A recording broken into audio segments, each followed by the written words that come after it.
Nerdlings swarm under moonlight. Protoss eyes bright as gold. Legend stories brave and bold. Charge the fields ready to fight. Masters of the stars shining bright. In the game we find our light. High hearts burning through the night. Terran sailor ready to strike. Masters of the stars shining bright. In the game we find our light. High hearts burning through the night. Structures rise, defenses fall. Victory sweet, we answer the call. Tactics sharp and plans precise. We face our fate, roll the dice. Intense drumming, the heartbeat sink. Pop pump screaming on the brink. Tension builds with each move. Proving battles we improve. Charge the fields ready to fight. Masters of the stars shining bright. In the game we find our light. High hearts burning through the night.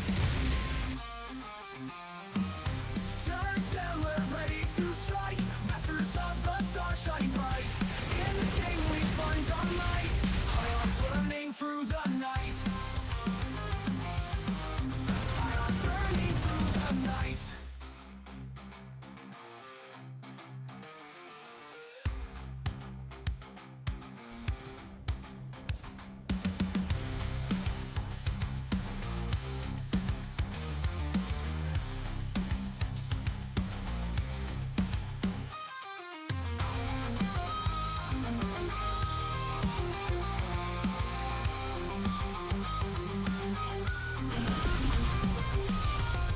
Intense drumming, a heartbeat sink. Pop punk screaming on the brink.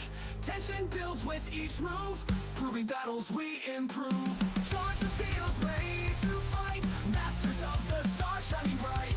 In the game we find our light. High hearts burning through the night. Turn sailor ready to strike. Masters of the stars shining bright. In the game we find our light. High hearts burning through the night. High hearts burning through the night. High hearts through the night.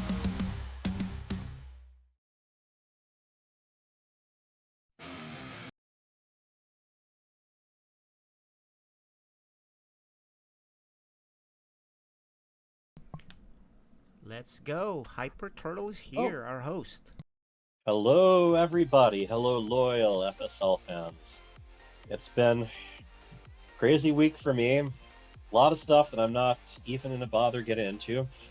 Crazy week for balance as the PTR has been updated, and everyone can rest easy because they have said that Dash will not be the final name for that new Hydralisk ability. And I'm not going to take all the credit for that, but I was definitely one of the people who was making sure that came to their attention. But tonight, we're doing FSL. It is going to be my team, the Infinite Cyclists, versus Hold the Boys. Now let's take a quick look at the Code B. We're going to be having Nismo Flarum versus Chianpone. Code A, I'm going to be taking on Deepu. Code S will be Dark Menace versus Varus, who we should mention is Lighthood's brother, and I'm sure Lighthood's given him some tips. The 2v2 will be Minnesota Barcraft's Parkanian and Gree Empire versus the brother team of Dark Menace and Little Reaper. And we will see what happens with that. I'm going to, I'm not going to waste too much time. I'm going to bring some people in because it is very late over in Algeria.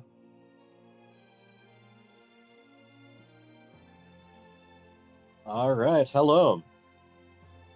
We have our Pull the Boys representative and our Infinite Cyclists representative right here. Can you hear me? Yeah, I can hear you. Hey. All right, Dark Menace, you had quite the epic games with Lighthood, who just happens to be a brother of someone who's in the chat right now. Hey, Horus. Hello. All right, this should be quite the game. This is going to be Zerg versus Protoss, right? Yep. Yes, sir. All right. Any thoughts? Any preparations? Any exclamations? I don't think so. Okay. I'm going to take my revenge. We can't see Here. Harus at all, though, on the camera. Yeah, we can see his smile. That's the important thing. Might need to I tilt. You might unfortunately, both need to tilt the camera up just a little. Oh man, that is creepy. That is like what Rocky Horror Picture Show a little bit. All right, there we go. There's the legend right in front of us. Now, among other things, on top of what I mentioned, this is also going to be a bit of a rematch from the Codes Grand Finals last season. Yep. So I am very, very interested in how this is going to go.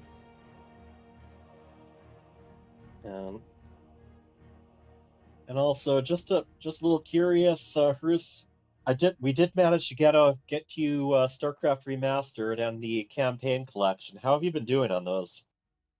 I've been doing some challenges, like trying to finish Wings of Liberty with all the Marines and stuff, because I already played the campaign before. Oh, the Giant Grant Gaming style challenges, huh? Yeah, exactly. But Okay, it that's wasn't going awesome. very well, actually. Marines are tough, but they have their limits. All right. Yep. Well, if everyone's ready to go, I'm going to get you both into your separate chats, Yep, ready. and we will get down to business.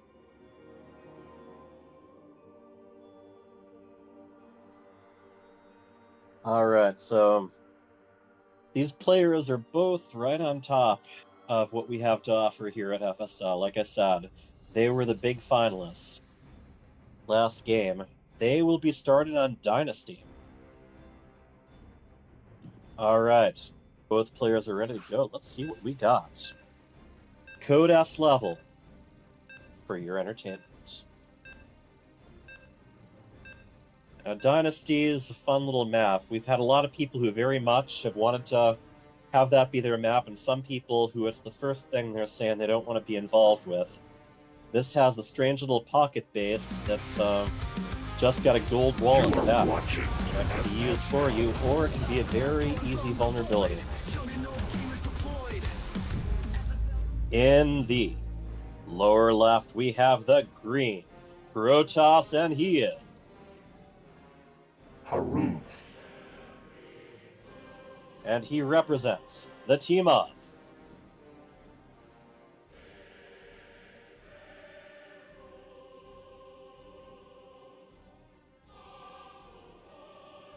Infinite and his Cycles. opponent,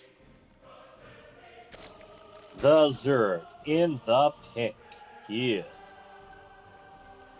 Dark Menace. And he is here to fight for Hold the Boys. All right now we have Bruce Walling, his standard natural, and going in for a scout. Now this map could be very interesting. Both these players can really go crazy in the long game. However, if you get that income boost from the gold minerals, it can pay off big time. But that's also a very easy spot for opponents to use against you, whether you're mining there or not. If you're not mining there, it can be even riskier, because you can get blink stalkers in, you can have a drop over there, and have everything gather up before time.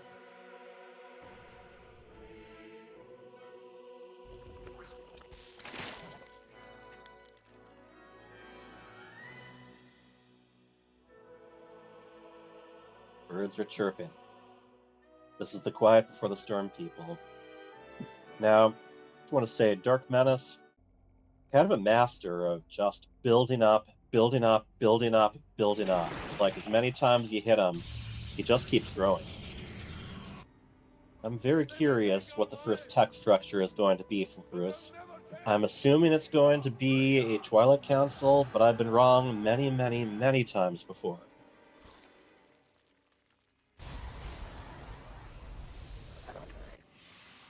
Okay. Getting the defensive adept out, completing the wall. Oh, we are going Stargate first. I absolutely was wrong. Meanwhile, I expect Dark Menace, and I'm a little bit more assured of that. Dark Menace is going to be just building up. He's not going to build a lot more than he needs. He's got a very good game sense here. Right now, Bruce, yes, at over 300 APM on average. Dark Menace taking a little bit easier, but he's gonna be putting it together when he can. Adept Shades are going out. He's gonna see what he can find. Love little bridge with a view of the abyss below. And we are going Oracle as far as his initials. So he is basically going to try to control Dark Menace's economy a little bit. He's going to try to he's going to try to kill some workers and make sure that he can have the economic lead. Right now, Bruce actually is ahead 4 workers at the moment. Ooh, excellent defense against the Adepts. They do take out a couple of workers, but I believe they have both gone down. Now, as the Queens move to the front, Bruce is going to try to get with the double Oracle. So, yep, worker harassment is the name of the game here. He wants to build an advantage and keep it going. Now, you do see Horus is taking the gold minerals. So he is really going to be relying on having an early income lead. Dark Menace does see the expansion over at the gold, and pretty soon he'll be seeing the Stargate. I don't think he'll be too surprised by a couple of oracles coming in. So far, he is expanding down the east side. He has not taken the gold yet. And there we go. Stargate right there. Oh, and there's the gold, right? Well, this is an interesting one. He does get the cancel, and he kills a worker. However, that kind of takes the element of surprise away. And that hatchery wasn't very far along when he hit it. Queens and oracles are just kind of having a little standoff. And there we go. They are moving. There's a little bit of dedicated micro involved here. You got to make sure that they don't waste too many blasts against the things that are attacking them. That's what gets priority. And now they are in the dead space a little bit. One of the oracles kind of drifts back off the back of another one. Shield battery going down at the gold. And yeah, we are going blink. Like I said, if you have blink, you can hop right over those gold minerals if you want to. So it can be a pretty strong strategy should you take advantage of it. Robo is almost done. And meanwhile, just look at Dark Menace. He is painting the entire east side purple. Creep tumors as far as the eye can see right now, and he isn't done. And look at all those bases. Even though he got that cancellation on the gold, he has the entire east side. He is checking things out with his Zerglings. I don't think he's going to find a lot of damage with them. Oracle goes in, kills a couple of more drones, and then dies for its troubles. Hydralisks are in production. I am assuming we're going to be seeing some amount of lurkers before too long. 16 Zerglings production, so Dark Menace's economy is moving along, but Horus has, not only is he finding the gold minerals, but on top of that, he's 12 workers ahead. So if it keeps up along these lines, Horus is going to keep gaining more and more of an advantage, just being able to make more. Probes are going out. They are checking out the minerals, but without a home to return to afterwards. They are going to be distance mining there. And the tech of choice will be the robotics support bay. I am assuming we are going to be seeing some immortals and some disruptors. Hydros upgrades coming along. The evolution chambers are down. Horus does already have +1 attack done. Oh, it's going to be Colossus. I cannot call this. Not only thermal lances, but also resonating glaives, I believe, is the attack speed upgrade. Oh, and those Zerglings might just get a cancel almost right away. Yep, he's going to have to cancel that. He does. Does lose some Zerglings for his troubles, but I think that was more than worth it. And just look. Tumors everywhere. Oh, and look over at the gold. There is some attacking on the workers going on down there with the Hydralisks. They do have the range upgrade. Now, the Stalkers are coming up behind them. Those Hydras are going to go down, but they were able to get some damage and deny some mining. Now the fact that the Stalkers are out of position though right now might mean they're going to get surrounded. Right now, army supply, about even. Very good use of a couple of force fields. He does save a good number of Stalkers. And Lurker tech is almost ready, and that is where things can get very complicated. Gloss is coming out. Templar Archives is almost done. The interesting thing here, overall, they haven't gone that aggressively against each other. I mean, obviously, there's been some denials, there's been some harassment, but no real head-on fights. It's all been no army is just completely clashing against each other. They've been fighting very conservatively, just trying to cut off each other's economy a little. Now, Dark Menace and Rus are tied, 67 army supply each. And now we actually get into a real offensive. Now, Karus is going to have to be very careful when he's on creep. That's going to give a lot of visibility to his opponent, Dark Menace, and give him a lot of capability to surround. I think he's got the force fields ready to go. And the Spire and the Baneling Nest finishing up. Zealot charge just about finished as well. And very good use of force fields. This is a pretty strong force against what he's got, though. He could potentially lose quite a bit of army here. He recalls the Colossus, but the rest of the army is dropped. And right now, Dark Menace is up 60 army supply and about to kill another Colossus. This could be fatal. Karus needs to get more army out, and he needs it like yesterday. That attack, like I said, fighting on creep is dangerous, and even more so against someone like Dark Menace. And there we go, those Adepts, which do have Resonating Glaives, by the way. They managed to take out 3 workers, but that's not going to count for that much right now.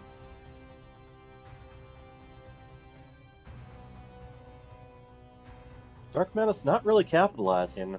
I think he's just focusing on making sure that he builds up quite the mineral bank for both these players right now. Storm, by the way, is not quite complete. This could be a little bit of a bad timing against him.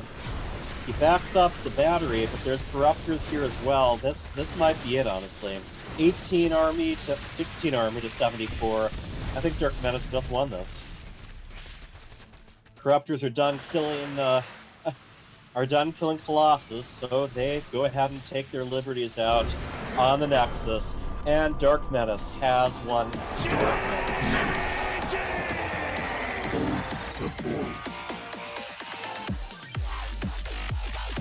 Next map will be Golden Aura. So I had some thoughts on that.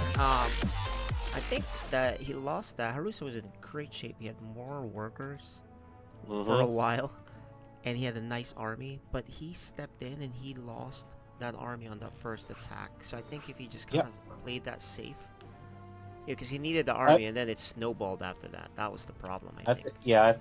I think he took a little bit too much of a risk out on creep. That's what it all came down to. Yeah, and Dark Menace had like 50 workers for a long time in that game. He was playing super safe, so Harus had a huge advantage during that time. Okay. Player. Yeah, sometimes it doesn't take much to flip the scales there. Okay, here I gotta switch people around.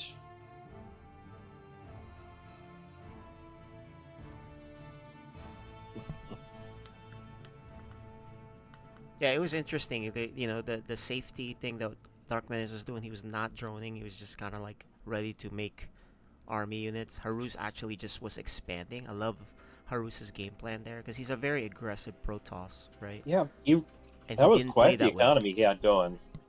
But yeah, just bad engagement, and he didn't really have the production to make up for it right afterwards. So just one of those things where one little clash decided everything. All right, we are going to Golden Aura for match 2 between these two titans. You are watching FSL.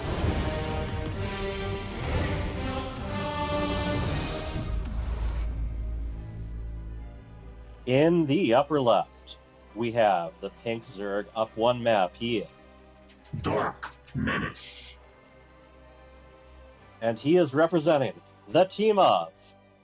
Pulled the boys. On the other side of the map, we have the Protoss in the red. He is. Haruj. And he represents my team, and they're called. Infinite Cyclist. Yes, Bruce is very cool, and I would love to know more about his marine-only challenges in Wings of Liberty. I've done a lot of campaign, but I tend to kind of stick to the way they're meant to be played. I've got all the campaign achievements, though, and I'm very proud. All right, going with pretty standard opening, and this is a much more standard map here. He's going to be walling off the natural. I expect both of them to start fairly safe.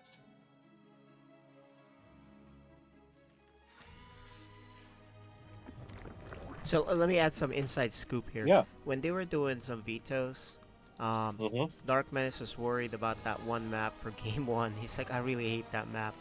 And since he took that win, specifically requested it. yeah, and since Harust, since he took the win, I'm sure he's feeling so much better after he got past that first map. He's going to be comfortable. This map is a lot more standard. And on top of that, keep in mind, Dark Menace will also be participating in the 2v2 for his team later tonight. So, it's not only going to put points on the board for his team, but the better he feels, he's got more games ahead. There's something I just love about units that are on patrol on such a tiny amount of space. It's like a kid that got into the coffee. Alrighty. Yeah. I'm also kind of curious what cosmetics, what skins and stuff Bruce likes to use. The reason him and his brother are using the what's it called? The Oliveira champion skin is because it's, free, and they unlocking something in one region does not automatically unlock it in the other, unless it's something that had to do with something you bought, like the collector's editions or this or that. All right. Zergling's reading up. We are having a similar opening, starting with a Stargate. Although this time it's going to be Void Race, so I think the name of the day, instead of focusing on the workers, he is going to be looking to kill himself some Overlord.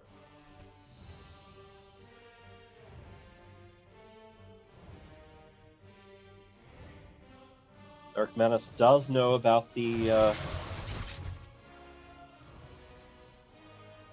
Stargate, and yep, again, seeing if he can get some kills to the depths. Once again, a very good number of Zerglings ready to go. They are shading their way back into the main. One of them is already down. Second one is down. And yeah, I've got to say, as much focus as Harus put on his, as much focus as he puts on, oh, hey, there it is. If YKYKK says that Skinny chose because he likes it, everyone likes Oliveira. Everyone was inspired by his victory speech. And I am also very much looking forward to the Clem portrait once that comes out. Alright, gotta be ready to cancel. There you go. Third is denied. Dark Menace already working on his fourth. Another Overlord is going to go down, but Dark Menace actually has plenty to spare.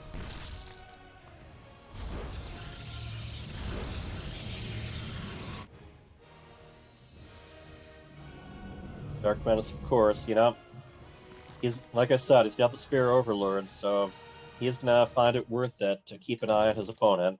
And the creep splattering all over the place as usual.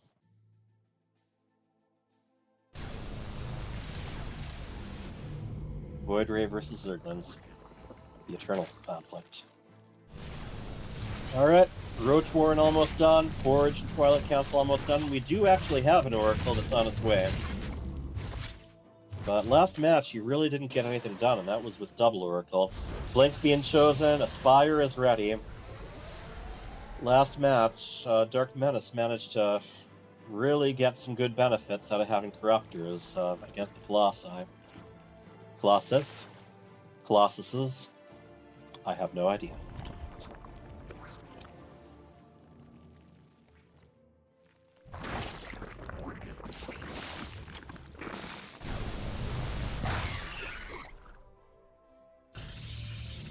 Alright. And up at the top, up at the north, we got an Oracle. Is going to see what it can get done. Queen gets in his face right away. And then there is a Spore Crawler there too. Throws down Revelation, but that's going to be about it. Honestly, I don't know how much that Oracle was going to get done. Obviously, Dark Menace already knew that there was Stargate tech out there and was already preparing for it. Robotics facility almost finished. We do have a Phoenix on the way. And this is pretty similar to last game. We have some expansions being denied. We have some workers being harassed. But, on the whole, both of them playing kind of conservatively. Ooh, look at that! Look at all those drones that got completely frozen out. Now that was a beneficial use of the Oracle right there. They can't be hurt, but they can't do anything either. They are in complete stasis. And I think that Void Ray was very much meant to draw attention away from that as well. The Oracle, meanwhile, just hovering there, over in the gap behind the base, ready to do it again if it can get the opportunity. And we are going with Mutus, by the way. I have seen Dark Menace find some pretty good benefits from these guys. There are 7 Mutas already. And just checking, yeah, Bruce not only knows that his opponent has Spire Tech, but actually has the Spire revelated right now. How many? Just 2 Phoenixes so far. But look at this. Hitting one base with the Zerglings while hitting the other with the Mutas. Very tricky stuff, and we are going to get another cancellation. And the Mutas go back on their merry way. Right now, Dark Menace very much ahead, both in supply and in army count right now. 135 supply to 97. So Garus is going to have to do something. And once again, those familiar pimples all over almost half the map now. Lighthood's cheering his brother on, even though they're on different teams. Lighthood is not on the team that he's playing against right now.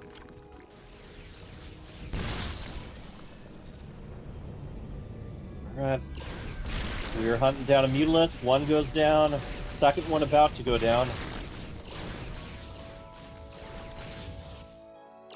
There are quite a few Hydras ready to go, so I don't know if the air game is going to be the way to go, but Psionic Storm is almost done. And also, Bruce is actually catching up a little bit in supply. Getting the Gateway Explosion going. 4 more on the way. Also, Robotics Support Bay, whereas Dark Menace is getting Lurker Tech ready. Bros before StarCraft. Hey, bros during StarCraft, man. You better believe these guys have played against each other. And Dark, I find it so fascinating. We got these families within the FSL, and Lighthood and Garus, one side of the world. Then we got Dark Menace, Little Reaper, and Neutrophil over here in the States. Alright. +2 attack is being researched. But Dark Menace here, very close to getting maxed out. And with about a 40 supply army lead as well. And none of those are in units that are inefficient either. No roaches, no swarm hosts. He's starting to morph some Banelings. Baneling speed only getting started. And he's going to see what he can get done. Just some Zergling run-bys here and there. Does manage to take out a Zealot. So the big thing Horus has going for him is going to be splash damage. He's going to want to do all the storming, all the thermal lancing he can.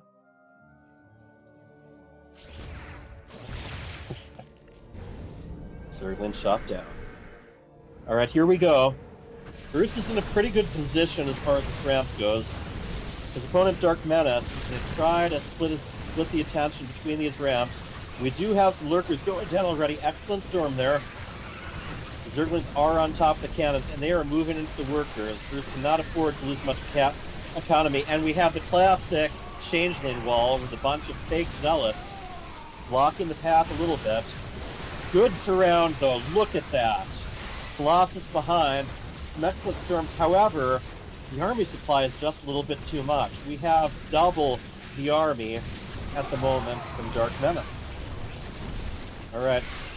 Colossus doing some damage, but it is going to go down. And once again, it's going to be all about how quickly he can remax. Changelings are blocking the door here, and he has to actually manually target them. There we go.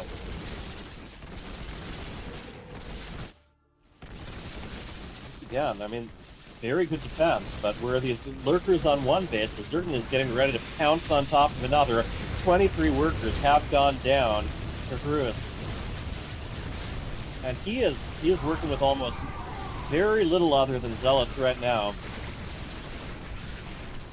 And the Zerglings make their way into the main to hop on top of the attack. I think this one's over. We have the GG. Pulled the boys has taken 2 points.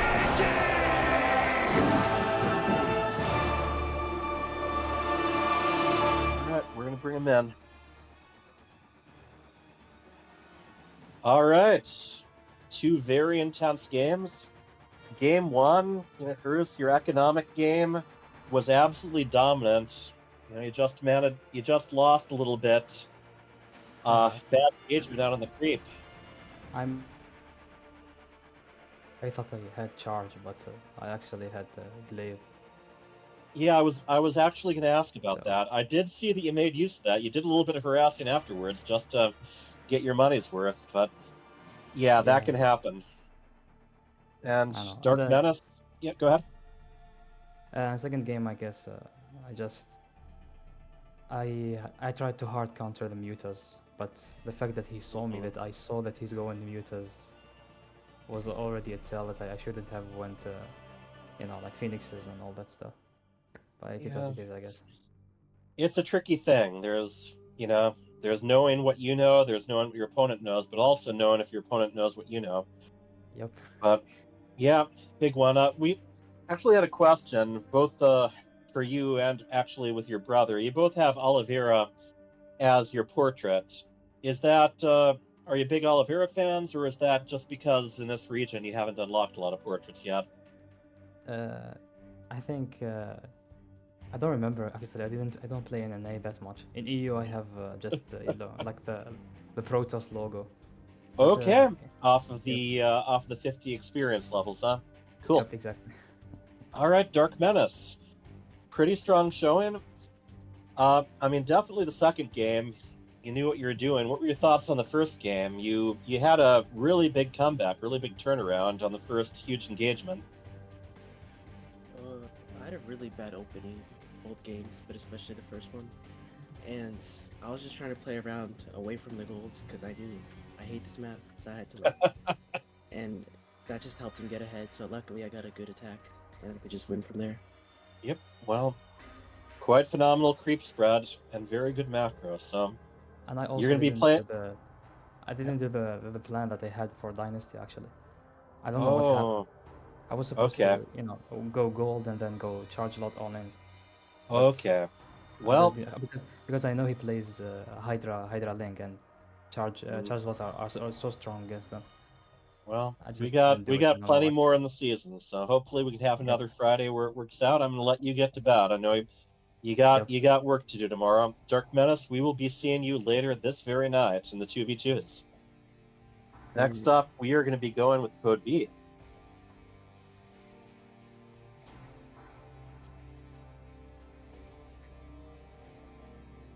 All right, we are going to get our Code B players in right now. Yeah. We All have right. Wait, I should turn off the stream. 2-0 lead so Yeah. far, but we've Yeah. seen a bunch Well, of Nismo reverse player, no sweeps. pressure. Oh yes, from Can you hear from my team especially. All right. All right. Okay, and Gene Poner, let me see if you're in Let game. me. Oh no, I'm not in game. I turned it off because it was my Okay, computer. got it. All right, we are going to be going with some slightly lower level, but you two can both be very crafty. How have things Yeah. been going leading up to this? I have not practiced at all. Well, Okay. except for like an hour and a half ago. Yeah, that's the same. I practice a little bit, but I haven't been practicing as much as I should, so this should be interesting. Yep. Well, I know you've been thinking things over. Chinpone, are you going to be going random both games, or you got some specific races in mind? Mostly Terran, probably. Maybe, Okay. Yeah, we need his camera on, and we'll be ready. Okay. Yeah, Yeah. I'm turning it on. It's loading pretty. All right. Yep. Let me just double check. First map here will be Ocean Boy.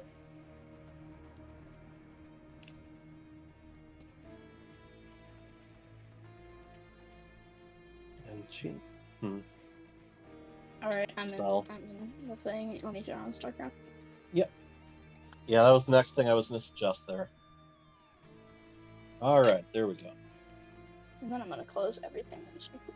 Yeah, I know. You turn everything on so you can turn everything else off. It's how all this online stuff works. I'm surprised that I've been able to win any games with this computer, though. Oh, what kind of computer are you going on?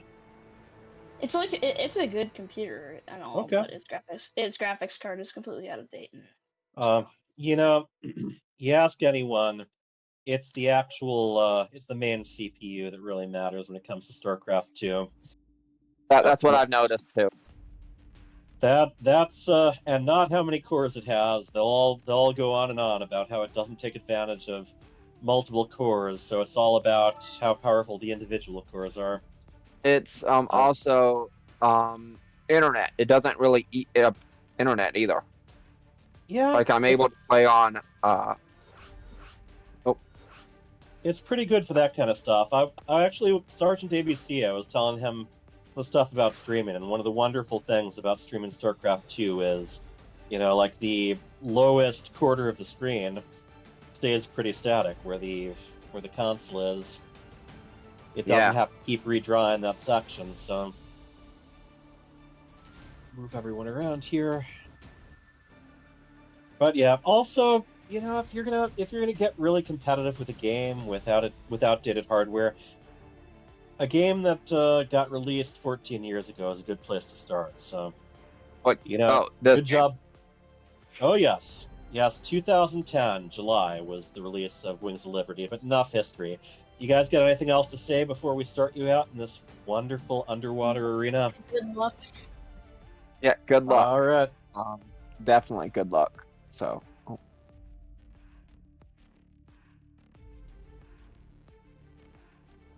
Okay. And yeah, War Bunnies is actually he's watching. He says Brood War for the win. And yeah, if you were around there with Bunnies and me back in 1998, hey, I'd love to talk about the memories with you. We are going to start right now. And also, I still haven't given up on having a Brood War night with the FSL crowd, so we will see when things quiet down in my own life.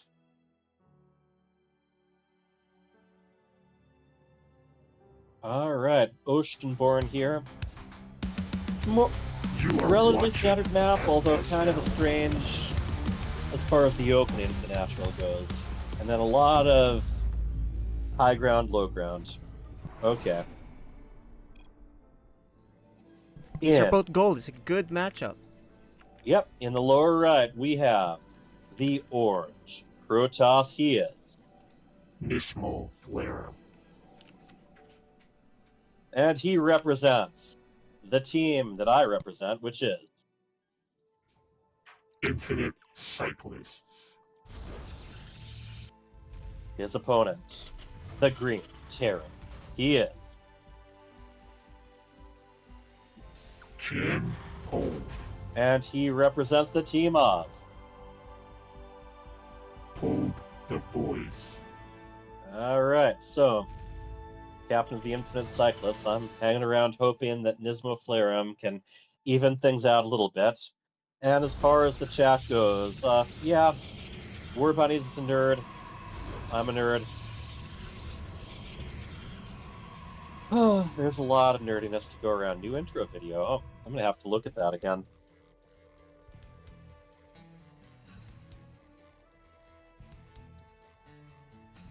Chuck. And next up, by the way, I will be playing. I'm gonna be taking on my eternal rival Deepu.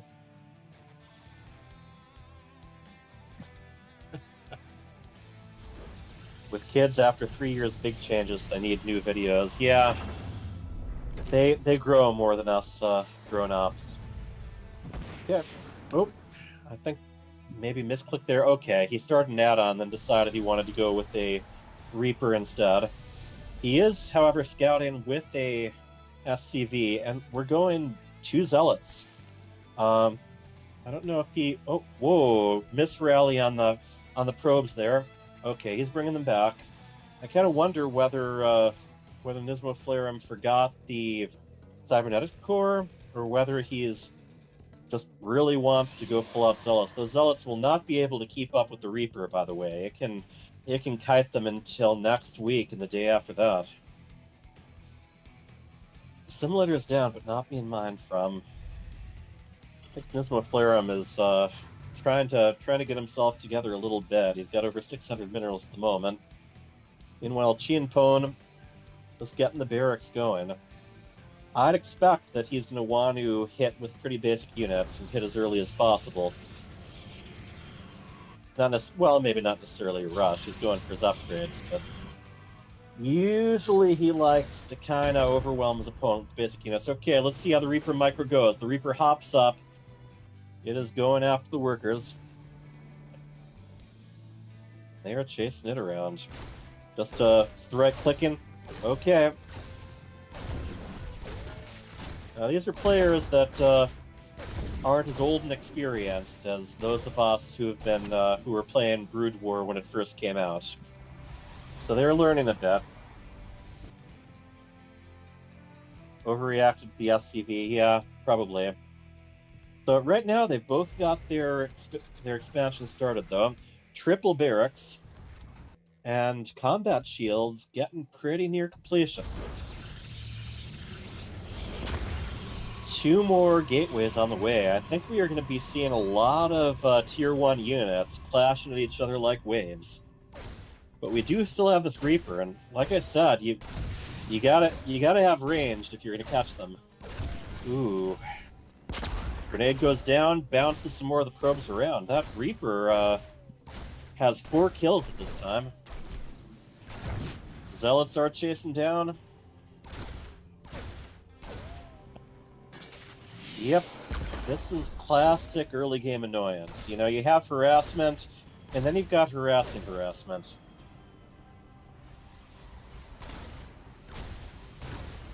Ooh, that stalker is not moving there.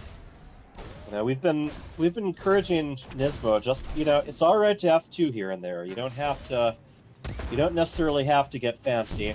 And the Reaper goes down, or it goes down and it floats up. You know, despite all of that, Nismo is actually ahead in supply. There's no army that's been built on Chienpone's side until now. All right, evening things out. So they're going to have to decide what to do with themselves. Warp Gate is pretty far along. Got Marine Marauder, and we have Factory almost complete.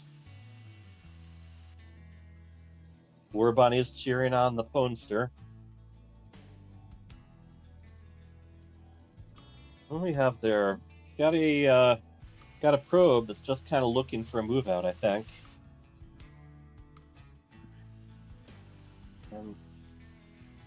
I don't know. I think Nisbo's going to be a bit more cautious, but with the rate the infantry is being added up, I'm guessing Chienpone is going to try for an overwhelming attack before too much longer. Stim pack, over halfway done. Now 3 barracks and a factory.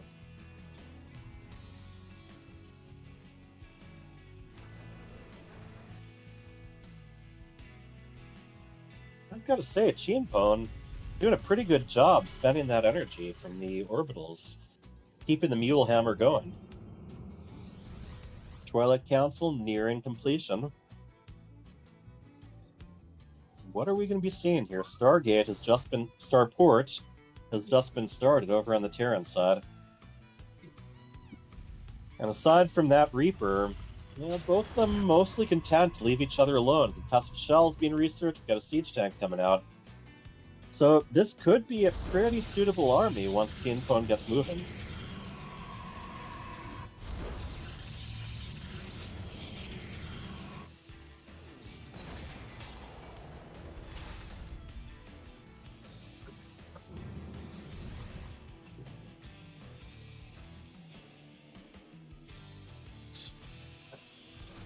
Both of them have a little bit of minerals coming up. I think Chienpone is going to go for it. Nope. Oh, well, he's at least going to go for that probe. At the very least, Nismo Flareum knows that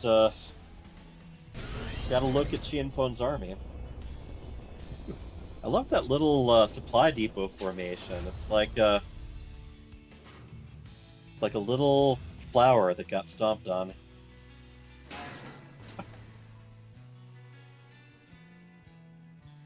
More upgrades going around. Nismo is nearing completion on charge. And actually, he's taking a third before his opponent has. But right now, I don't know. Right now, mining isn't the big thing. They gotta keep production going.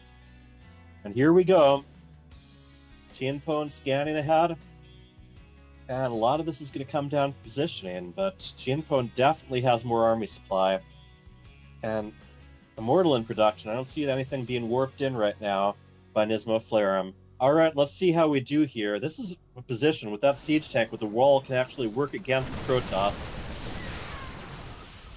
Does have a shield battery, so that's nice. But he has to stay within range of it. That's a lot of DPS going down from those Marines in that siege tank. Before being warped in, but they're just going to charge right in. I think Chienpone might have just taken this. There's only 4 army supply on the other side right now. 2 gateways and 2 robotics facilities have been depowered. I don't think there's anything Nismo can do now. All right. Pull the Boys has taken another nap. One moment, we'll be checking in with Nismo. The boys.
If you guys wondering, Hyper Turtle is double duty, right? He is helping coach Nismo Flareum because that's his teammate. So he's casting, but he's Okay, also some helping. quick coaching. Oh yeah, Yeah. I do a little of everything. All right, Site Delta is going to be the next map.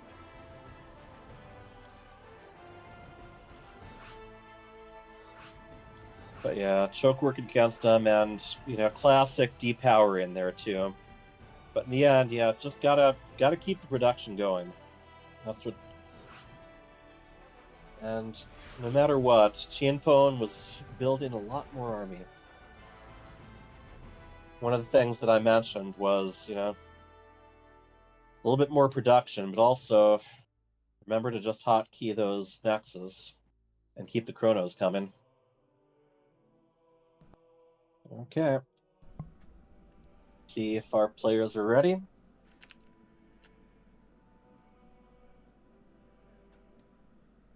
All right, we're going to do this. More Code B action, ladies and gentlemen.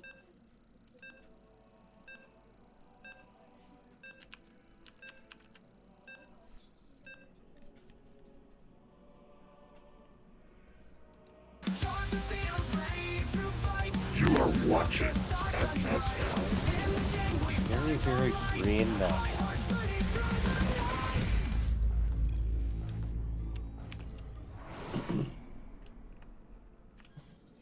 In the lower right, we have the orange Proton. He is, Nismo Flareum. and he represents the team of Infinite Cyclists. his opponent, the Green Terran. Up one map, he is, Chin Home. and he is here to represent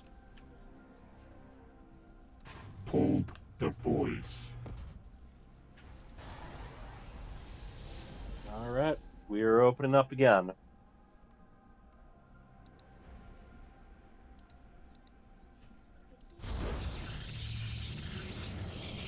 Okay. I think that Reaper did get to him a little because he is making a point to put that gateway in the marked Reaper jump spot. Again, going with an opening of double gateway. His opponent, double barracks. So, with this matchup, I'm not expecting either player to go especially high-tech. There's not going to be a lot of storms or EMPs here, and probably not even a lot of flying units. I think we're going to get a couple big ground armies. It's going to be a matter of who gets a bigger one first, and who makes use of it. Tech Lab on the barracks.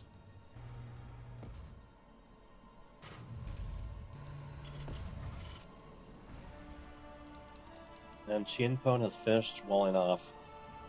Going with another Zealot. I think that's another one that a lot of the time it's not even worth making the Zealot in the first place until later on in the game, unless you specifically need it.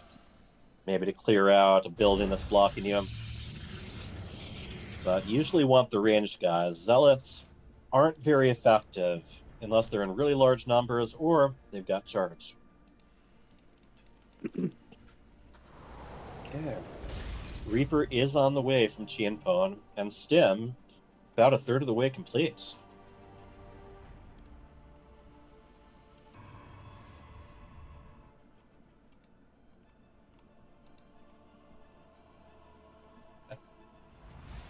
Two scouting workers kind of bump noses with each other. I'd really like to see a Stalker Adept out of Nismo Flareum right now. Maybe a few of them. Now, Chienpon is taking the first expansion. He is pretty far behind in supply, though. Nismo both has more army and more workers, although, once again, I'm not sure how effective Zealots are going to be before charge is done. He does have Stalkers coming out, though. Dim almost complete. And Nismo Flareum is now taking his expansion.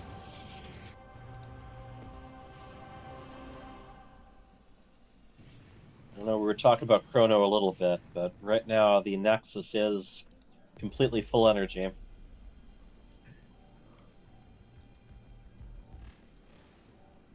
Big deal here is just if Nismo can keep the supply lead, he's be in pretty good shape. In the practice, we've definitely, he's been favoring the classic Charge Lot Archon Immortal mix. Chienpon, probably going to get a siege tank, but I think it's going to be very similar to last match. I think he's going to want to go Marine Marauder and just get them out there.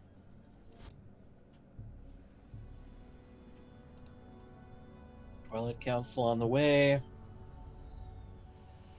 But Nismo Flareum quite ahead in workers. But his opponent had an army. Warp gate's almost done.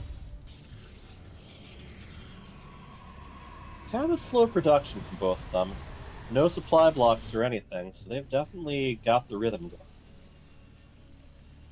going. And that Reaper never really went on the offensive. It's kind of staying with the army.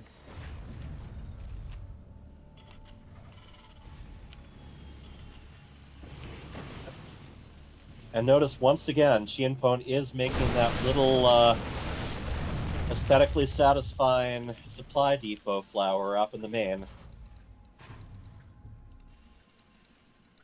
Now, what I'd really like to see from him is him to put a spray right in the middle of there. Not sure which one he's got enabled, but... Alright, Chienpon has moved ahead in supply. Nismo is doing a bit of Chrono. And he has an Immortal on the way. Charge also about halfway done. I think he's going to be building a lead, but it's going to depend when his opponent goes on the offensive here. Alright. Factory is getting the tech lab. Combat shields. Over halfway done, maybe about 2/3 of the way done.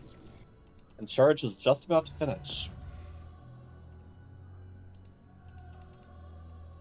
Once again, Nismo Flareum almost double the worker supply, but his army almost half. So he just needs to get more stuff out.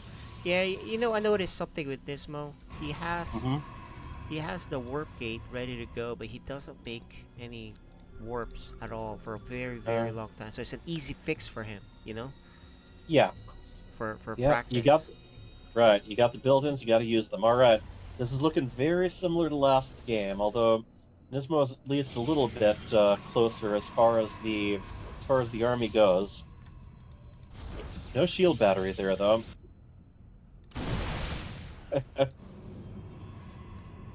Just stopping to kill something on the way. Charge is complete this time, too. Alright, let's see. He's got the high ground. Let's see how these control. They are going out.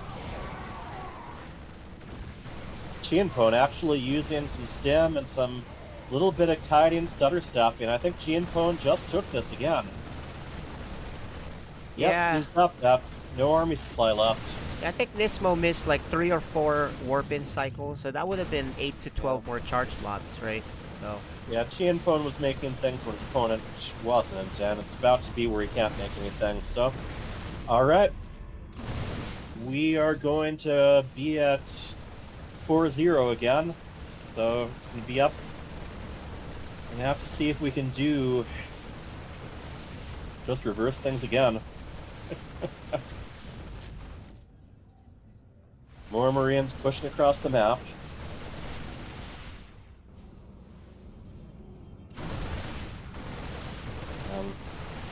He hasn't surrendered yet, but I don't think there's anything he can do. Got another stalker out, but... Alright.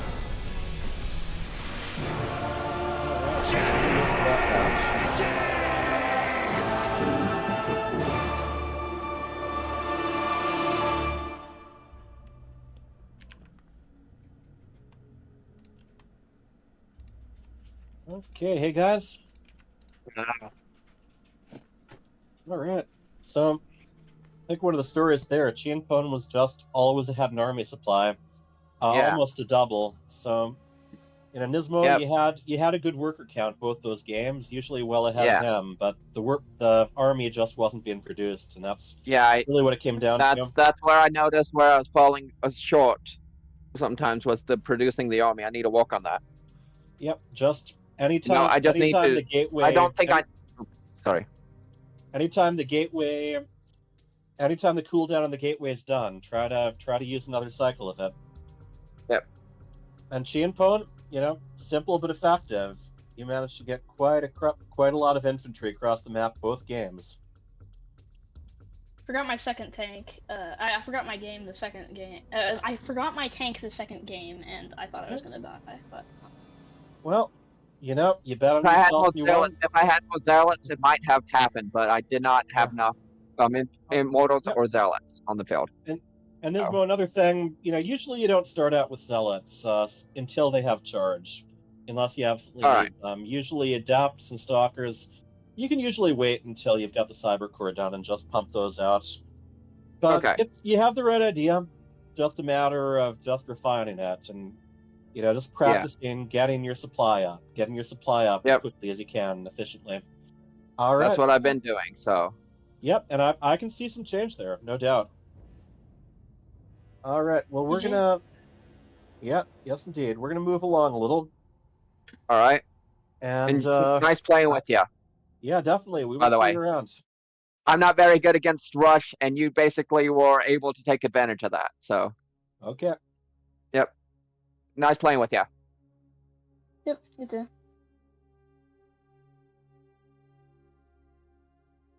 Actually, Move a little. Yeah, here.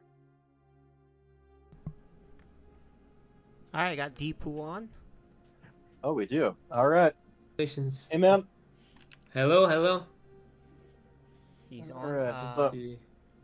It's 2v2, right? Or what's the No, next? this is us one-on-one again. Oh. We've been doing a lot of this. All right. Yeah, Okay. the We're gonna be doing rematch. post youth. Yeah. Oh, here we Okay, gotta I'll be move. casting this move if the anyone party. wants to join in. Otherwise, we'll give this a try, boys. Mm-hmm. Sounds good. Sounds Post good. youth.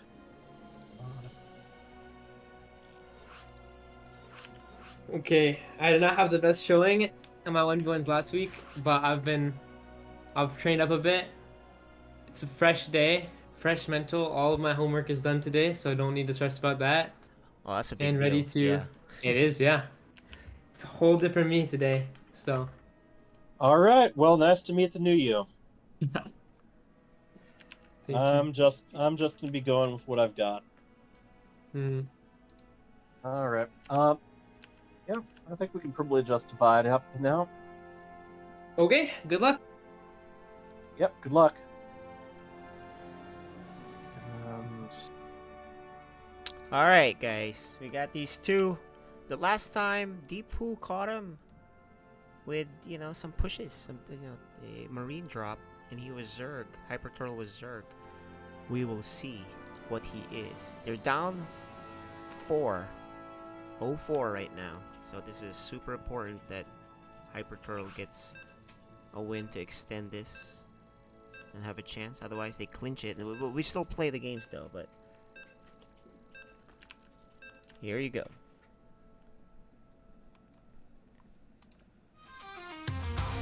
You are watching FSL.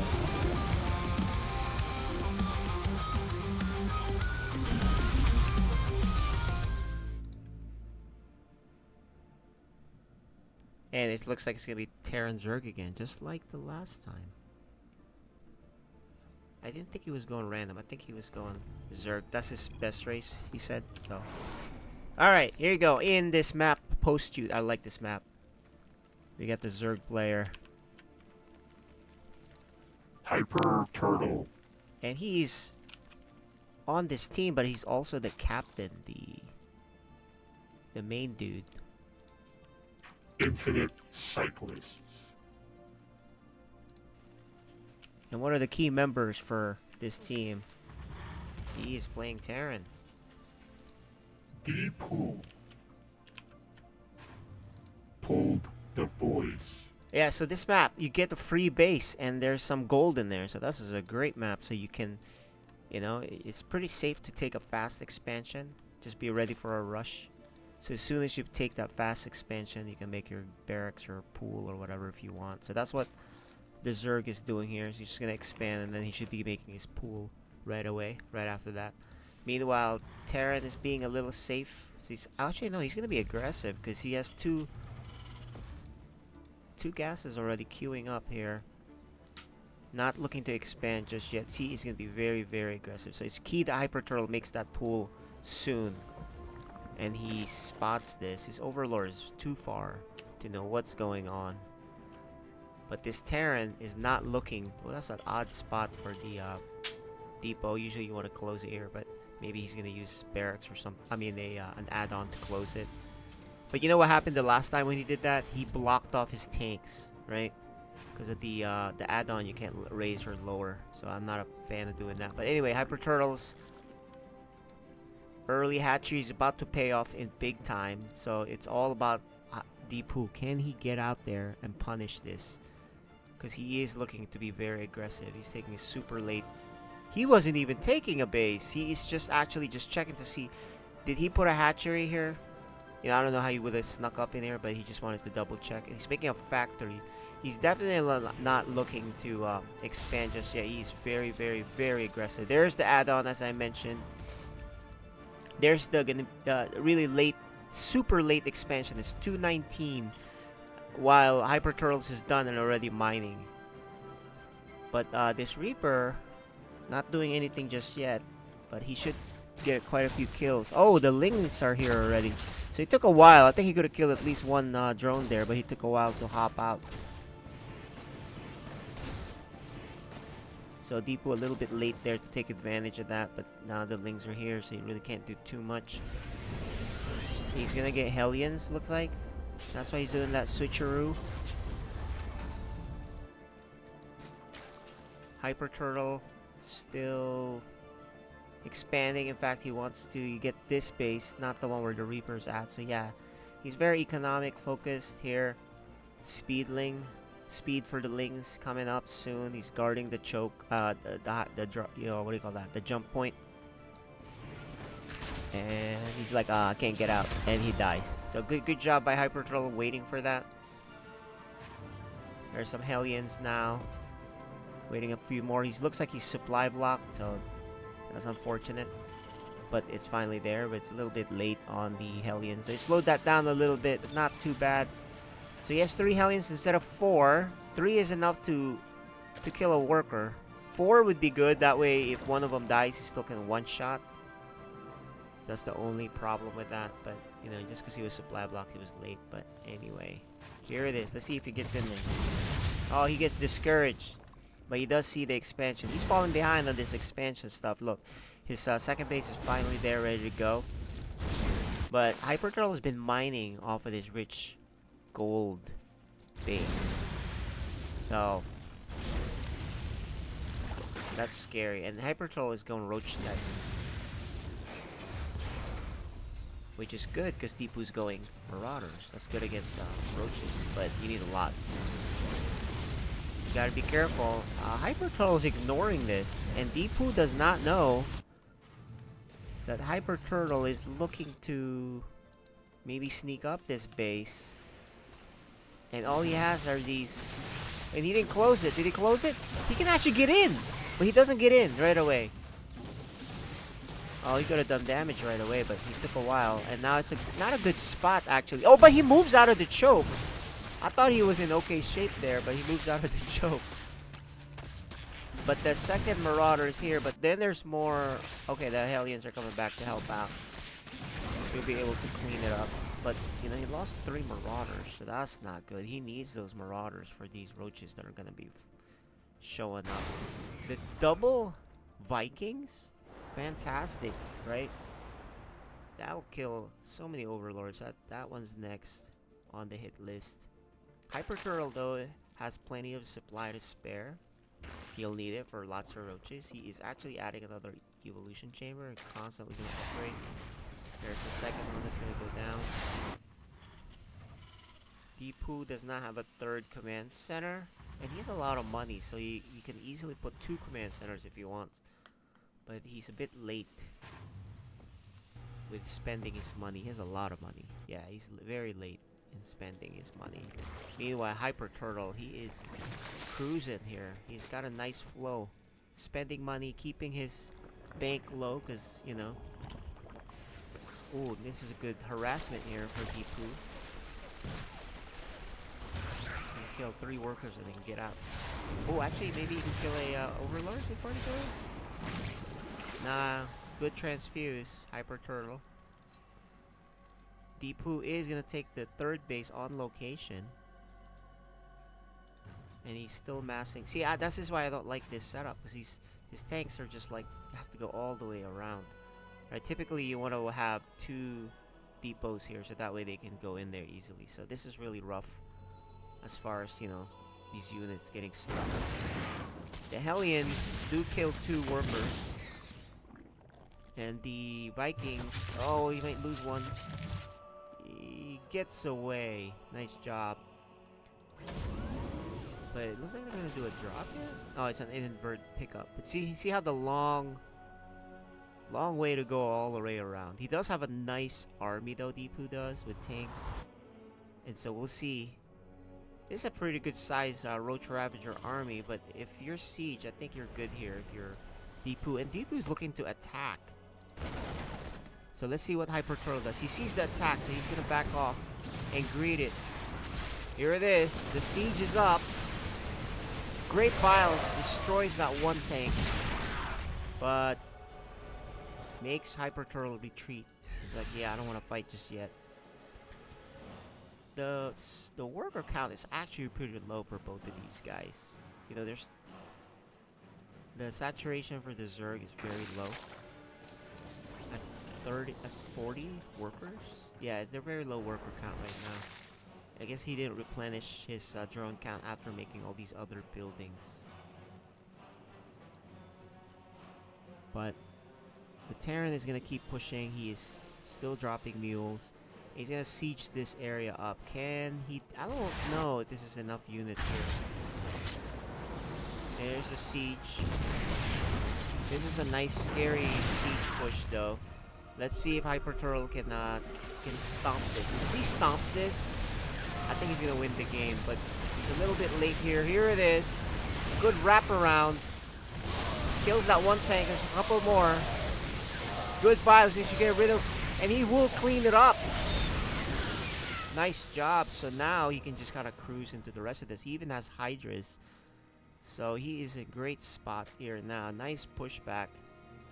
And he's forced to siege here. He has to kind of defend here with the siege tank helping him. But Hyper Turtle is not looking to advance. He's just like, okay, I'll take care of this.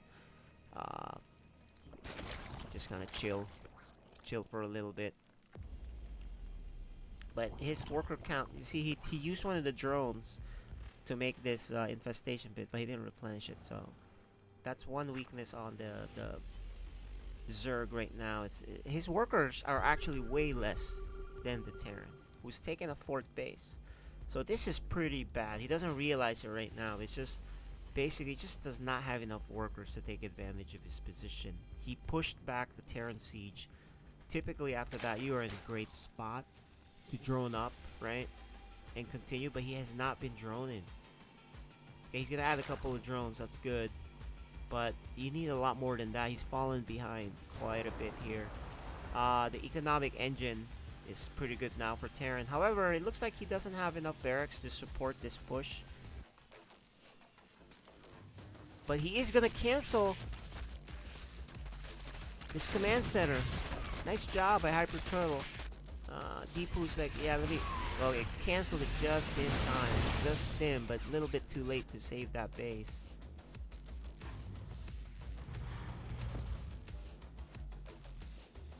The upgrades are going for both of them, but only 1 for Hyper Turtle. He's kind of upgrading off 1 Evo.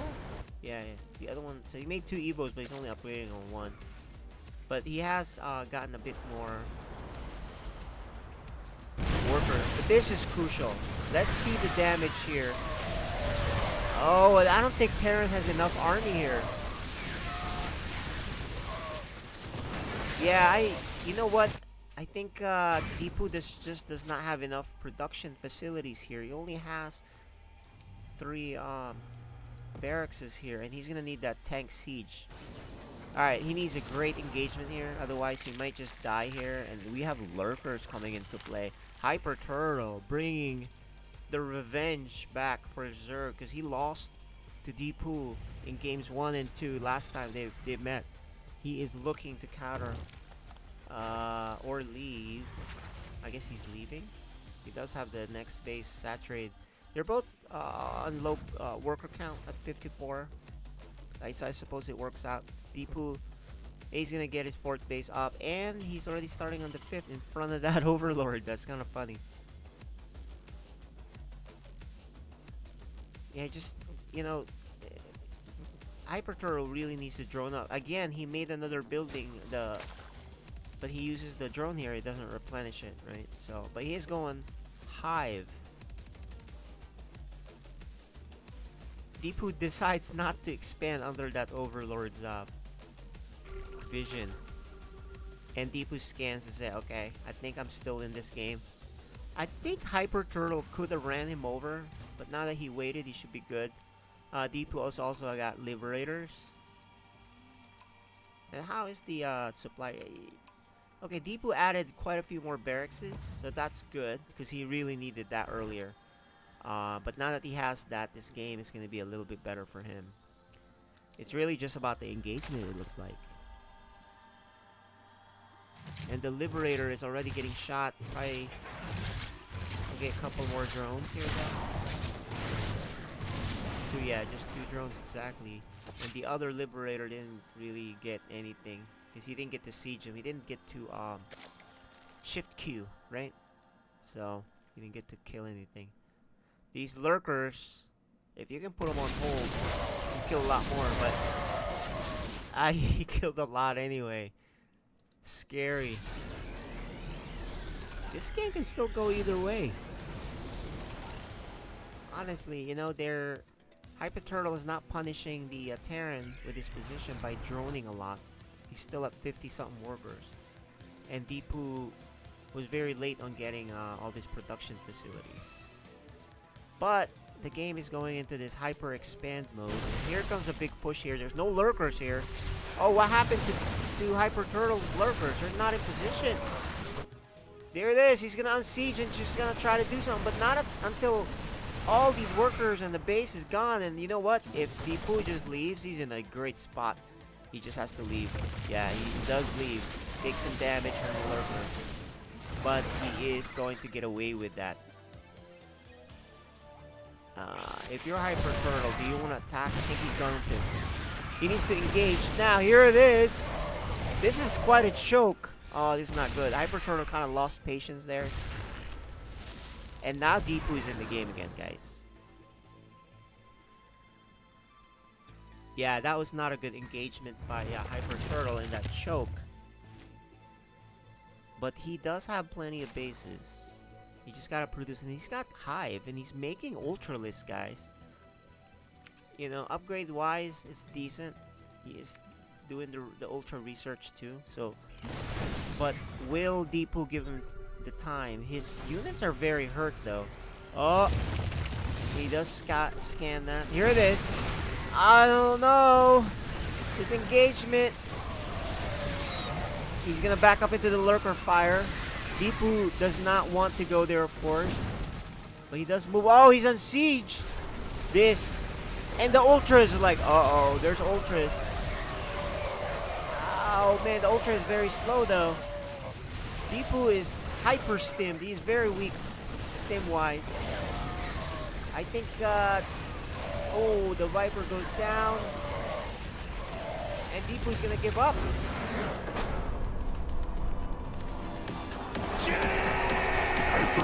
Hyper Turtle gets his revenge. And they're on the board. They're on the board.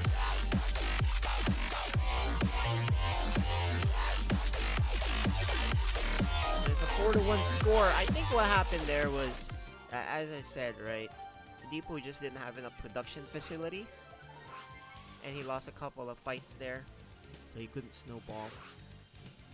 In games 1 and 2, the first time they met during the season, Deepu was able to drop and just kind of kill him. So in this time, Hyper Turtle seems prepared. On Hyper Turtle's side, he just has to make more workers, I feel. So yeah, this series can still go either way. Game 2 anyway. Right? Like that last one could have gone either way.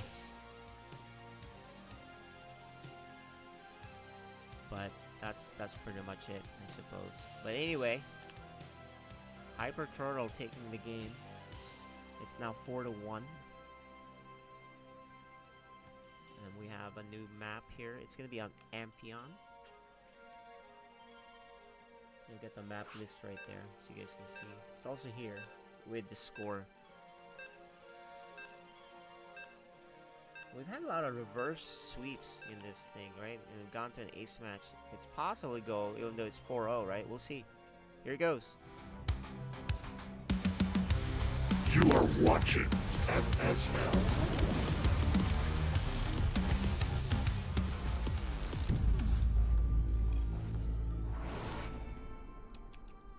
Alright, in the top left. Got one on the board for his team. Hyper Turtle. And he's with team, Infinite Cyclists.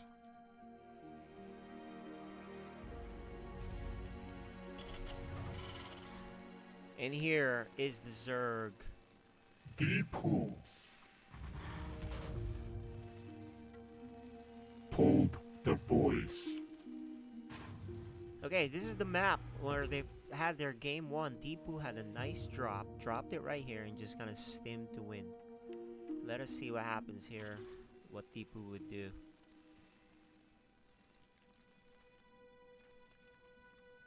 After this, we'll have the 2v2, guys. So if Hyper Turtle takes this, and in the 2v2 Infinite Cyclist wins, we'll have an ace match. 4-1 score, but we can't get to an ace match until Deepu gets this next win. So one game at a time, guys.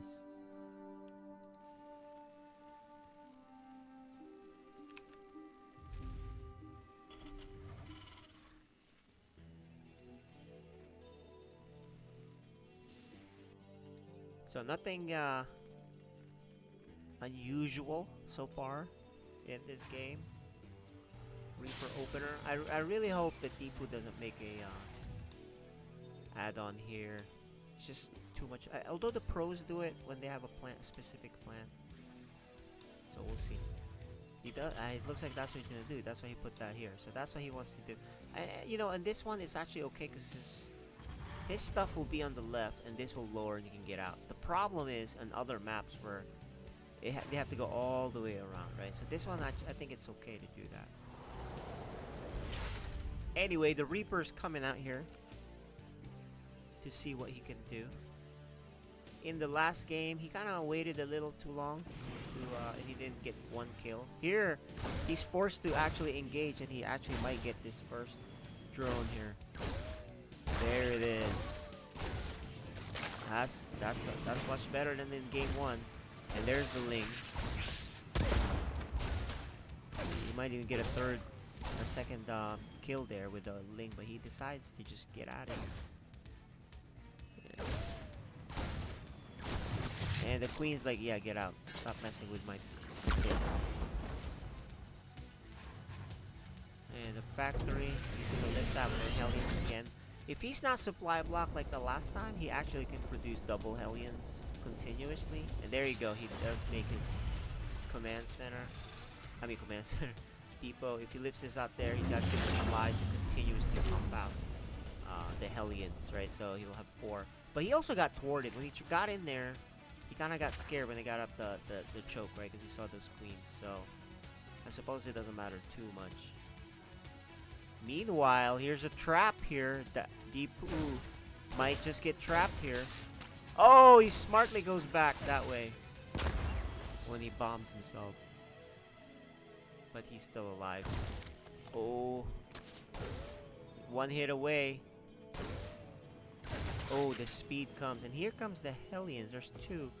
There's two more coming with a second barracks, but this is enough to kind of kill creep tubers, which we have no sight of one except for all the way up there. And there's the third and fourth Hellions. Okay, so this is a scarier group of units here for Terran, because he can kind of bust his way through with a Reaper grenade and then go kill workers, right? Let's see if he commits to it. Yeah, is he gonna commit? Yeah, he's gonna commit. He's gonna kill a lot of workers with that if he does. Oh, there's ones lined up here if he just focuses on it. One more shot. Oh no! He only gets two. If he was able to it was lined up right here. That's a tough move though. But he does scare off the Zerg. Worker count 31-33, not bad. Unless they keep making workers here, that's really the key. I'm seeing for the Zerg, he is making work. He just flopped down 7 right there. That's good. So Hyper Turtle playing very well so far too. And look at this, 4 Raxes already. That's really good. So at this point, he just needs to keep pumping units. The Lings are coming though, so he needs to be ready. The Lings are not testing the waters just yet. Oh, the medevacs are here. Okay, so let's see what kind of drop play he can do. But you know what? Hyper Turtle, he's making roaches already. He does not want to deal with dying to... oh, that one Ling, it forces the evac. And they don't get anything.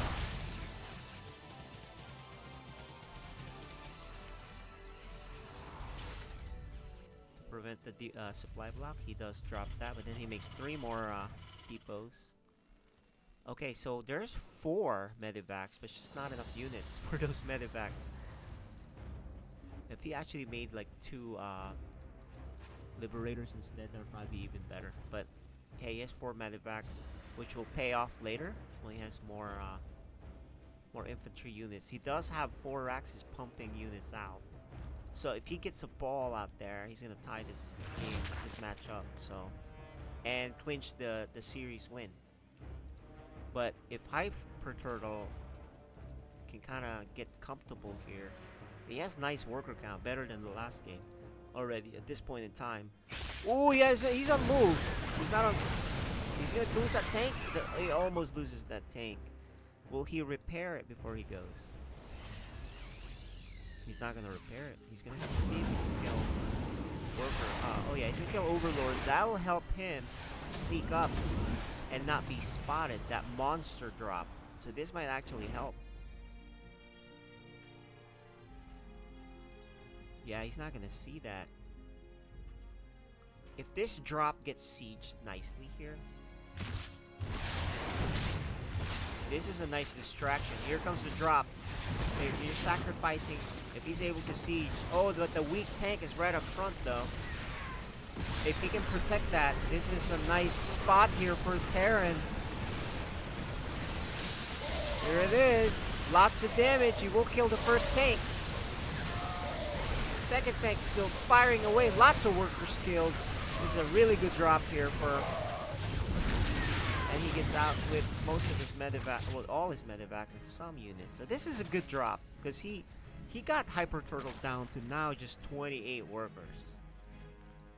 And he actually has that one tank here that kind of went the super long way. But it's still alive. You can pick that up. This is a really good drop for Hyper Turtle. He is rebuilding a little bit, 2 workers. He was at 28, he just rebuilt like 10 of them, I suppose. So far, 20 workers killed in this game. And if you think that first drop was scary, the second one's even better. He's actually not gonna drive, he's just gonna push directly at him. This is a parade push. This is scary for Zerg. You should know it's coming now because... Oh, actually, he's gonna kill him. He wants to push from the high ground.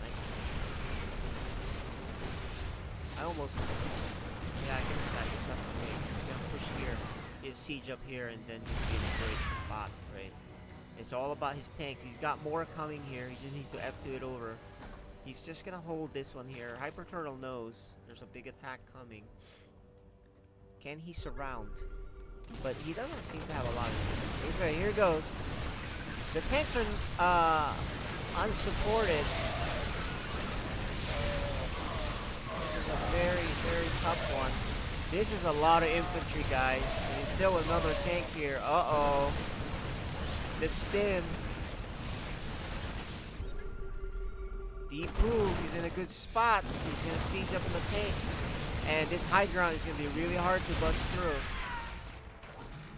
He's gonna unsiege. He even has a mine there. Oh, that one bio was not killed the tank. So he's getting shelled away. This mine does kill more. It's a very expensive attack here for to deal with for the Zerg. He does back off. Deepu still has not made any workers. He actually stopped making workers for a very long time. He does have a base here, but he's not making workers. So I suppose if he was, he would be quite ahead. But right now it's even still. Although his army is gigantic, Deepu's army is scary. Hyper Turtle is continuously making units. He just needs a good engagement. He does have 2 tanks. He's gonna try to cut the reinforcements. Oh, it's not gonna work. This is a choke. This is a tough choke to beat. And that queen is all alone. This is not a good engagement here. This is really tough for the Zerg right now. Falling behind. Yes, 20 army supply. Oh man, I think Deepu's done it. It's like diminishing returns here by, or actually this is just sunk cost. You might as well give up this base. But he doesn't have a third anywhere else. So he's gonna lose that base and lose these overlords. He's gonna pull the workers? He's gonna pull the workers? I guess he is gonna pull the workers. He's just gonna go for it. Try to crush this army. The problem with crushing this army is you lose all your workers, and the Terran has 3 bases. If he even beats this army. But I don't think that's gonna happen with drones and queens. And I think Deepu's done it for sure now. That's it. Only 2 workers left for Hyper Turtle. He pulled everything. Just couldn't do it. And that will clinch the game. Deepu Deepu pulled the boys. has done it.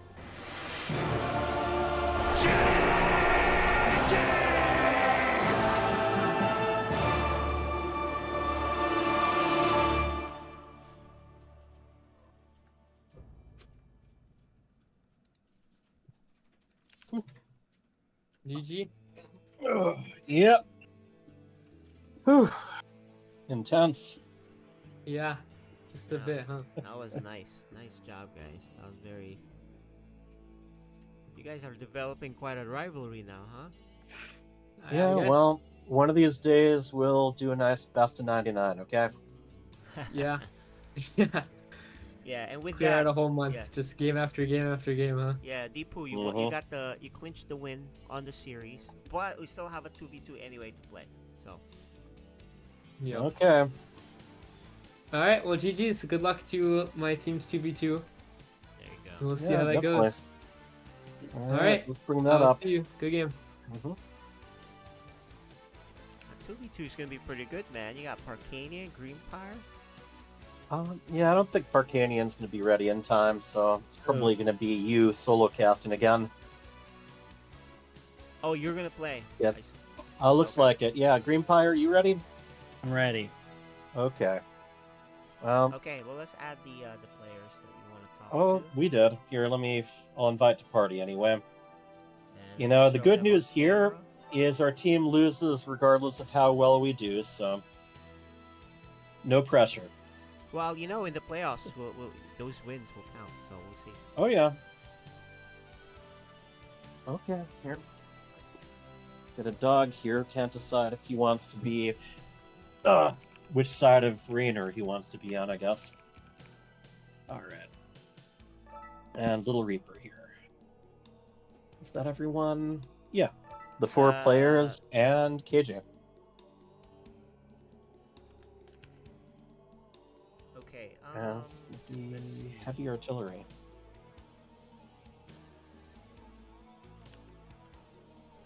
So I'm mostly gonna be just observing and talking a little bit, but not too much casting. Okay. Just because, you know, I can't be loud. Because Reaper can hear you. Yeah, exactly. So, but I Oh, think I can man. talk about the things that you all see anyway, because they all see it. So maybe, and it's Okay, 2v2, well. so it's kind of like different anyway. So this will be an Well, we'll interesting see how one. this goes. Yeah. All right, better bunnies, huh? That's I've seen you me. been sparring with bunnies a little bit in the chat. He deserves it. He does. I agree. All right, heavy artillery to start with. We are going to be going with. Well, we're still going with Minnesota Barcraft here, so we will do it. All right, everybody ready? Yeah. Ready. Okay.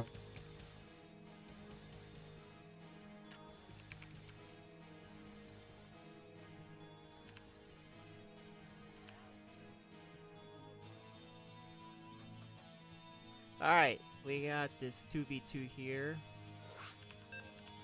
It should be fun, but I heavily favor the other team, but who knows? Who knows what will happen here? Let's go 2v2. This is mostly fun now.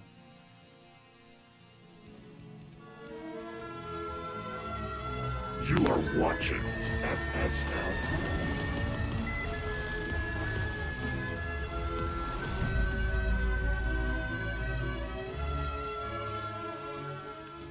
Alright, in the top right, this team. Hyper Turtle. And the other Zerg. Green Pyre. And they're the team of Infinite Cyclists. and in the bottom.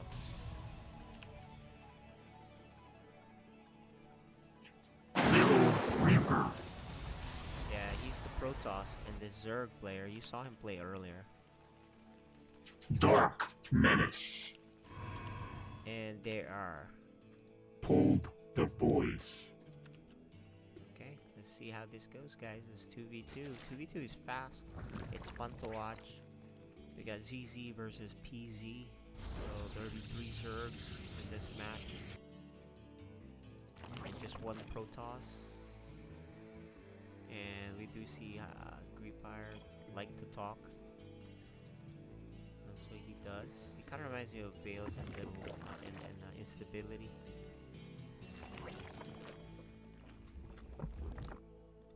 Greenfire's a pretty good Zerg too, so he's very active.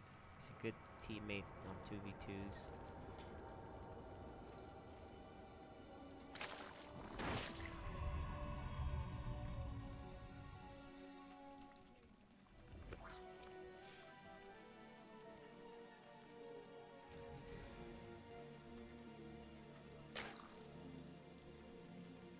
So yeah, I'll be casting mostly by observing, because I didn't actually expect to cast today. If any of you guys want to cast game 2, let me know. That'd be great.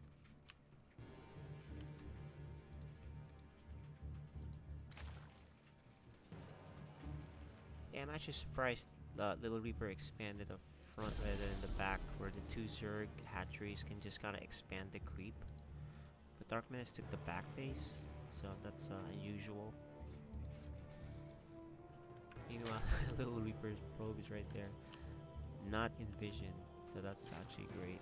Ooh, but this Ling will finally still see it. Oh, missed it. Yeah, never mind, he sees it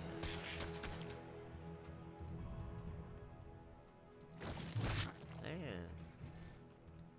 With Envision at the Overlord for Dark Menace, he sees that new base too. Oh, but this Overlord is in trouble.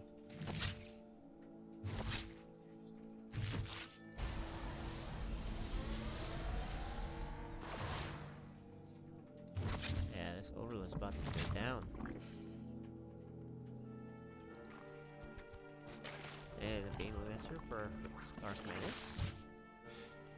Yeah, bye-bye Ovi. Couple more hits. Ooh, a misclick here for Greenfire.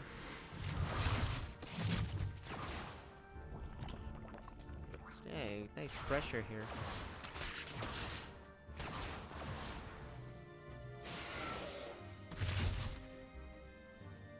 Little bit of pressure here. I like it. Good cancel.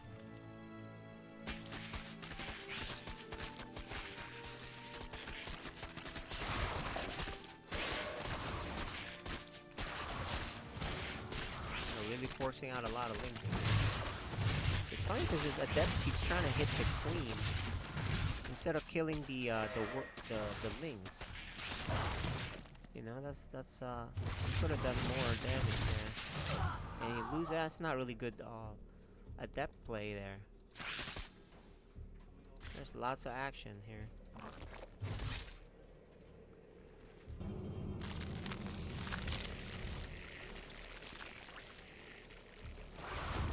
And they got some defensive banelings too. These spots. Oh, good cancel. He forced a cancel. And these links are just gonna go to see what they can do, but they're heavily outnumbered. They're not gonna do anything. Yeah, good defense so far. However, the positioning is better for this team. Oh, Champo, yeah, you can join me on game 2 if you want. You can cast with me. Let's have fun. So yeah, be ready for game 2. I'm gonna invite you. So Champo will make his casting debut in game 2 after this.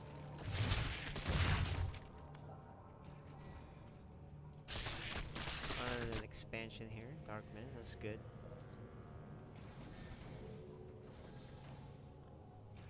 Going kind of around here. Keep the depths. Oh, gets out. Nice job. I was gonna say, don't go there. And he's gonna run past the army, but there are already roaches here. I don't think he'll do too much, but he will get a scout. Oh, and a nice run here for Dark Mist. He's gonna go on the other side too. If they kill this hatchery, that's huge. Need some banelings to help out. But now the roaches are here. Oh, it's so close. They almost had this. On the other side, the lings are causing problems. Are they gonna get this base? Ooh, it's so close. And he does get it. So that's a big deal to get that base. But the roaches are here, so they gotta watch out. Now let's see what the deal is now because of that. What's the unit count here?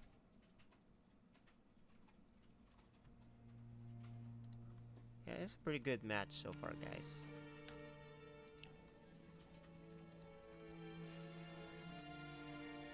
It's still anybody's game. Now, that's an explosion if I see one. Right? That's really good and a good expansion. Green Fire does try to get this base back again, which makes sense. And another base here, so that's good for them too. Good scout here. Doesn't see much drones there, so. Ooh, he sees that overload, but they don't try to kill it. Which is odd. Oh, can he kill this base? Here it is.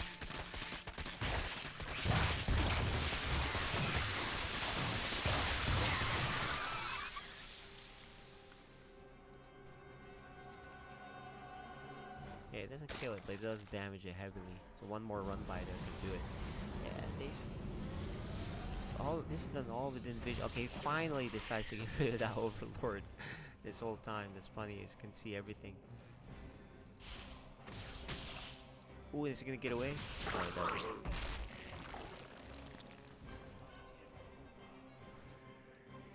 Yeah, it's a pretty good game, guys. It's kind of like feeling each other out, not overcommitting. Lots of little blows here and there. Green Fire's gonna go around the map, and then let's see. Oh, they're going. They're going, guys. They're pushing. Meanwhile, they're just running. Attack here could do some damage here, but here's the big fight that I've seen. Nice file here. Oh, that choke.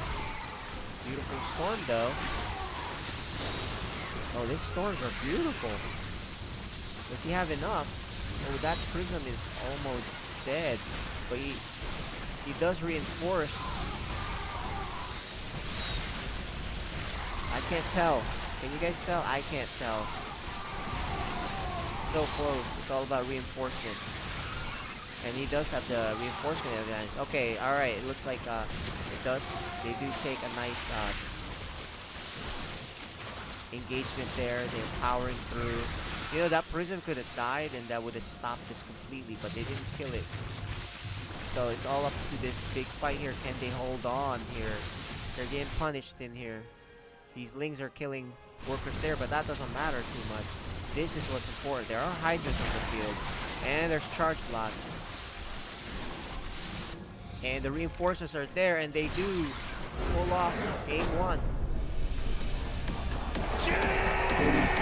Game 1 for the boys here. Dark Menace.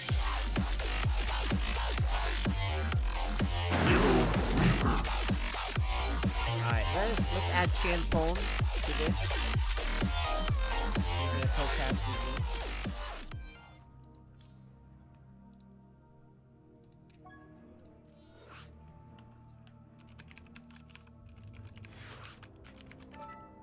Okay, so Chan Pone will co-cast with me for game 2. Let's bring him in here. 1 second. Alright, we got Chan Pone co-casting with me. Let's get you in the game. Alright, let me turn off the stream. So... Okay, there you go. Yeah. Yeah. Alright. Alright, I'm ready.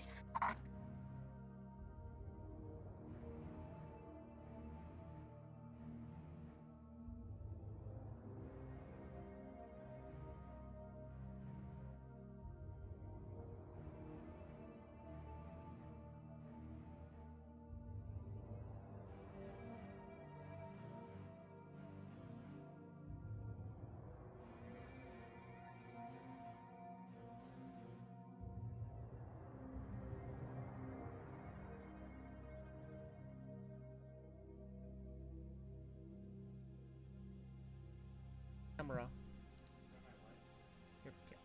Hold on, let me just double check. Yeah, your camera, let me add you. I can't get you on for some reason. Get your camera, log out of that. Hang tight, guys. We're trying to restart their cameras. We want the cameras on for this. It's really important to see the expressions. But so far it's a 1-0 lead. Let's check the camera again. Okay, Middle Reaper's back, so it's just Dark Menace that we need. Okay, he's good. Now we're good. Alright. Alright, Chan Pone, can you hear us? Yes, sir. Okay, let's add you to the game. Okay, cool. We're good to go. Alright, well, welcome to casting this 2v2 here. This will be fun. Yeah, this will be fun. Why these cameras keep going? Hold on, you guys' cameras went out again. Alright, the cameras went out again. I don't know what is going on here. Restart it if you can, guys. Restart your camera again. Alright, let's go. Alright, Chan Pone, what'd you think about game 1? Well, it was pretty good actually. Green Pyre did very well. You are watching. He kind of was, yeah. The roaches definitely almost stalked Lord Reaper and Dark Menace, but wasn't enough. Alright. They were able to pull it out. The bottom left. Hyper Turtle. And his teammate. Let's just go through this intro real quick. Green Pyre. And they are team... Infinite Cyclist. I'll just do the intros really fast, okay? Dark Menace. And then his teammate. Middle Reaper. And this team is your team actually, Chan Pone. Pulled the Yep, boys. I'm gonna try not to be biased. Okay, go ahead and keep chatting. I mean, keep keep talking about So- what you think is happening here. They're expanding. It all looks very basic. Yeah. So far.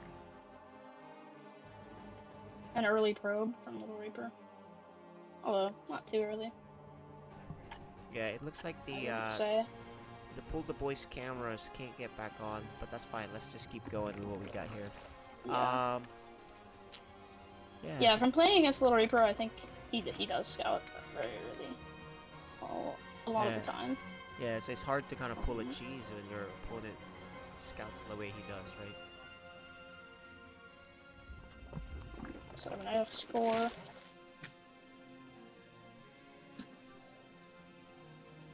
Dark Menace. Pretty early spawning pool, I'd say. Yeah, it's earlier than usual, that's for sure. But not a pull first, so I guess it's okay, because usually he does, like, you know, expand and then gas, a few more drones than than the actual pool, so you can get as much income as possible. But Little Reaper expanding, getting an adept. Very common from him, I'd say. yeah, it's good to do that so you can scout with it. Scout and possibly get a couple workers. Yeah. Pretty helpful. What do you think about this double Zerg versus Zerg Protoss matchup? I mean, I'd say it's a good mixture to have a Protoss as well on Dark Menace and Little Reaper's team, because that adds like the Colossi and the Disruptors possibility. Yep, it's easier to play against like double Yep. with the same Yeah. same race, because then And it's with just the Zerg, same stuff. with Zerg, it's a lot of swarming, yeah. Yeah, And I agree with you there. so I feel like if Colossi you're gonna and yeah, Colossus. I feel like if you're gonna be double Zerg, you want to be really aggressive. Yep, you can't let the Protoss get up to that level where he's got a bunch of Colossi, because that really just screws you over. And it's very, very hard to deal with. Roaches are good against it. Yep. This little Lingen counter, I mean, Yeah. doesn't You don't want to fun. commit. Yeah, no one's committing just yet. Yep. Pretty standard, I suppose. Double adept from Little Reaper. Creep spread. Yeah. Reaper is actually, creep spreading pretty well here. Darkness is not as Couple creep more spreading zones though. and zoning speed. A robotics facility from Little Reaper. Ooh, Darkman is about to lose another Overlord. Or will he? It made a nice turn there. I don't know. Oh, the links are like, stop picking on the mic. Oh guy. my gosh. He's gonna get Oh, one is he gonna queen, get it? but this is Oh, a lot of nice. links. Nice pick Yeah, off here. That was a very good pick off from the queen. Definitely helpful. Slows down the mobile connection. Oh no, there's a problem here. Look at that. If you're watching my camera, you see that? Well, I guess you have to press either 5 or 6 or something until you get to my camera, and then you'll see. We're I did. observing. You see that? Yeah, Hyper Turtle kind of drones there, not a good spot. But anyway. Oh my gosh, yeah. Anyway, That is big a attack very- here.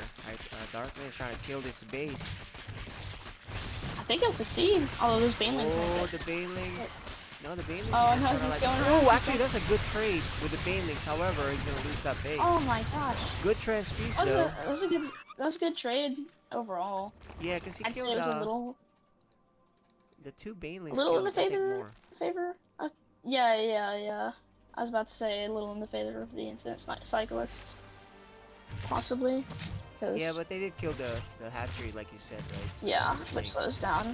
slows down the production. That roach pick off and those Zerglings. Oh, he's gonna get another queen here. Is he gonna get all of that? No. Get another queen at least.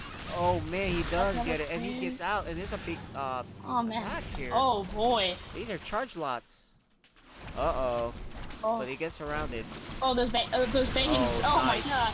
Nice hit. And Lateral there's action here on the damage. other side. Oh, it's just Overlord. Bad rally again. Yep. Dark Menace has his banelings of his own. Hyper Turtle is building a Spire. DT Shrine coming from Little Reaper. Oh, that's a good catch, yeah. But oh, I thought that was an Overlord for the other team. It's Double not. Evo coming from Hyper Turtle. I mean Dark Menace. Yeah, he's probably comfortable enough. Says, you know what? Let me do that too now. Just start upgrading. Empire coming in with those Zerglings. I don't know if they will be able to get many. Yeah, it's hard. Yeah. I mean, he's dealing with the best Zerg in the FSL, so you know. Yep. It, Yep. Oh, and Oh my gosh, the Baneling! oh no. Oh, the Yeah, collateral damage. Yeah, the Green Fire, he's used to doing these kind of like Ling run-bys and stuff, but he's running to an actually really good Zerg, so probably want to do that against on the other side, maybe on the Little Reaper side, but Little Reaper's buckled down too. He's got Archons. Yeah. He's gonna be Hypercurl's Archon. redoing his base, Green Fire's expanding again, so let's see what happens here. But Muta's coming from Hyper Turtle. Nothing Oh, coming that's- out of Little Reaper other than that Nexus.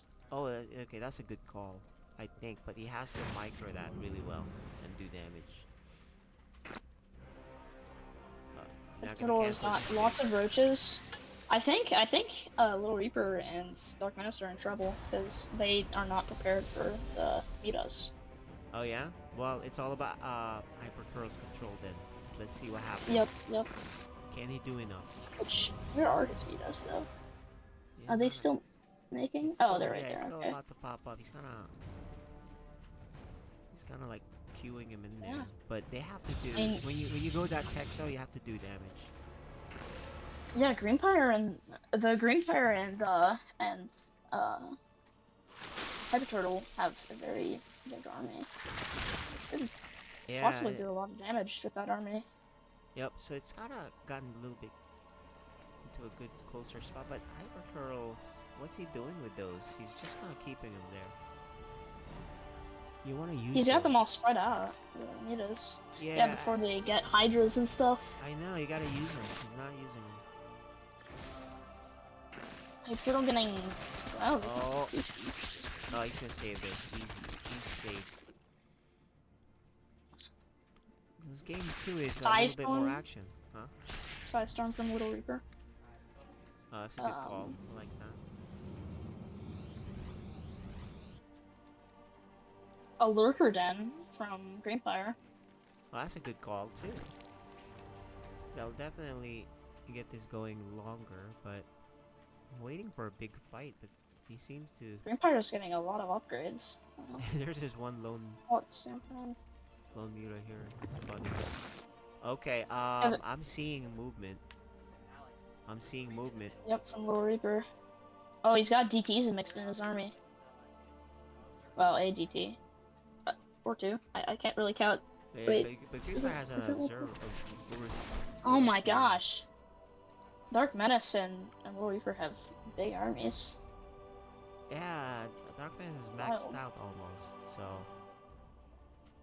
But granted, that's roaches, so. And still, these mutants just kind of sitting here, not doing anything for Hypercurl. Little Reaper has stopped producing.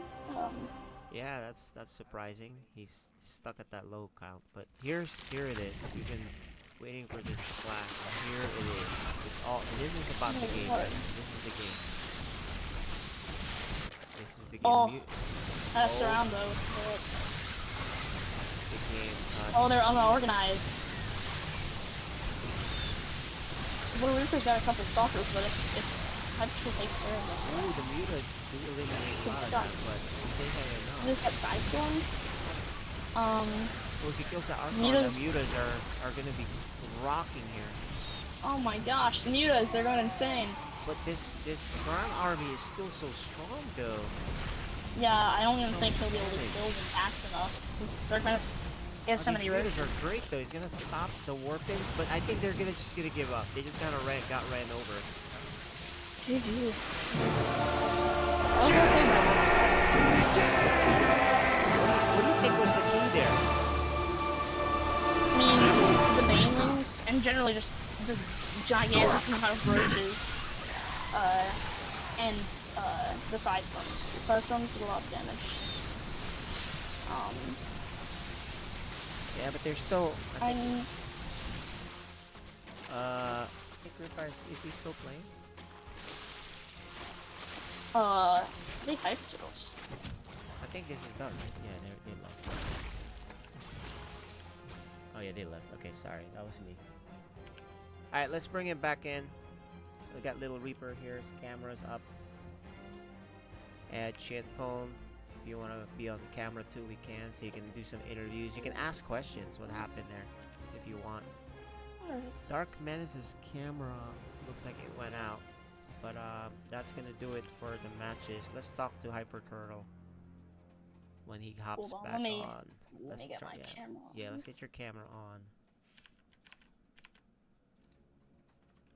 What do you think was the key deciding factor?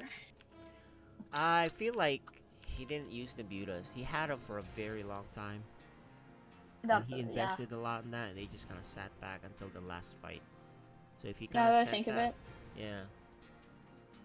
yeah, that was really the deciding factor. Because if he had attacked with those mutas and their army, they could have won. Yeah, they could have caused problems. Could have made Or them even react. just like, yeah, or even just attack their mineral lines. They had no anti-air except for like Yeah. 4 stalkers. Could have make them react. Anyway, let's bring these guys in here. Are you guys ready for a chat? Now I am. Oh, okay. Alright, let's bring you guys in. Wanted to retaliate a little. Alright, we got Chimpone here. He has some questions for all 4 of you. Okay. So first of all, so Hyper Turtle, the question just left my mind. Oh, Mutas? Mutas? The mutas, yes, the mutas. So, did you just forget that the mutas existed, or what happened there? No, I wanted to mask them. I was hoping to mask them enough before they went on the offensive. Yeah, makes sense. Honestly, And, I'd already had my third delayed a couple times, so I was frankly just goofing off a little. But the general plan was to, get over 20 of them and then just go nuts. But they hit first. Yeah, they were scary. They wiped out the ground, but the anti-air, but they just too much on the ground, I suppose. And Greenpire, you almost saved the day with those roaches in the first game. I was in casting, but yeah, you almost won the game with that many roaches. Well, not the game. What are your thoughts on the game, Greenpire? You're famous for your lane harassment and run by, right? But you were doing that, and Dark Menace was kind of like waiting for it. He seemed like he was ready for it. He probably did some scouting. What do you think? I don't know. I was kind of surprised by the worker counts at the end of the game. I think the macro just wasn't there. Oh, so it's more the macro. I see. Little Reaper, any thoughts on the games? Not really. No thoughts. Dark Menace? No. Alright, I guess we'll hand it off to the host here. Hyper Turtle. That'd be me. Yeah, go ahead. All It's right, all yours. so Pulled the Boys has put another one on the chart. Basically getting a nice little comeback from last week. I don't think a lot of results that were too surprising. I mean, I did manage to get one win on there. Yeah, that was all. nice. That game. That was me. Nice. That was me leading by example. But yeah, things go on. See you next week. By the way, we're gonna be playing again. This time against Rage's Raiders. That's gonna be pretty interesting too. That is going to be interesting. And meanwhile, my team, we haven't won a game. Huh? A series.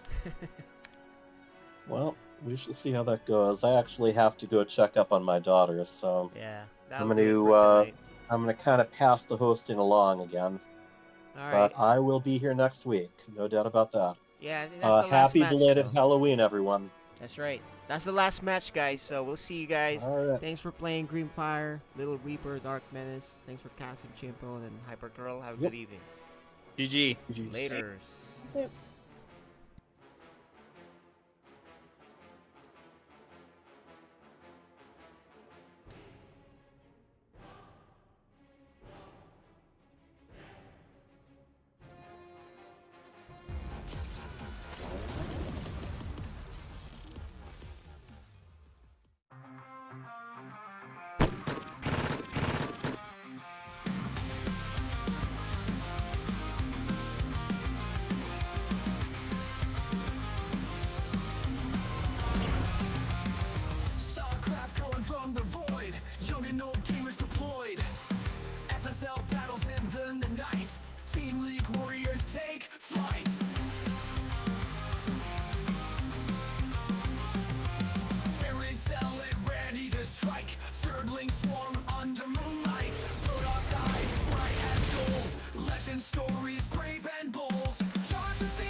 face off fate, roll the dice.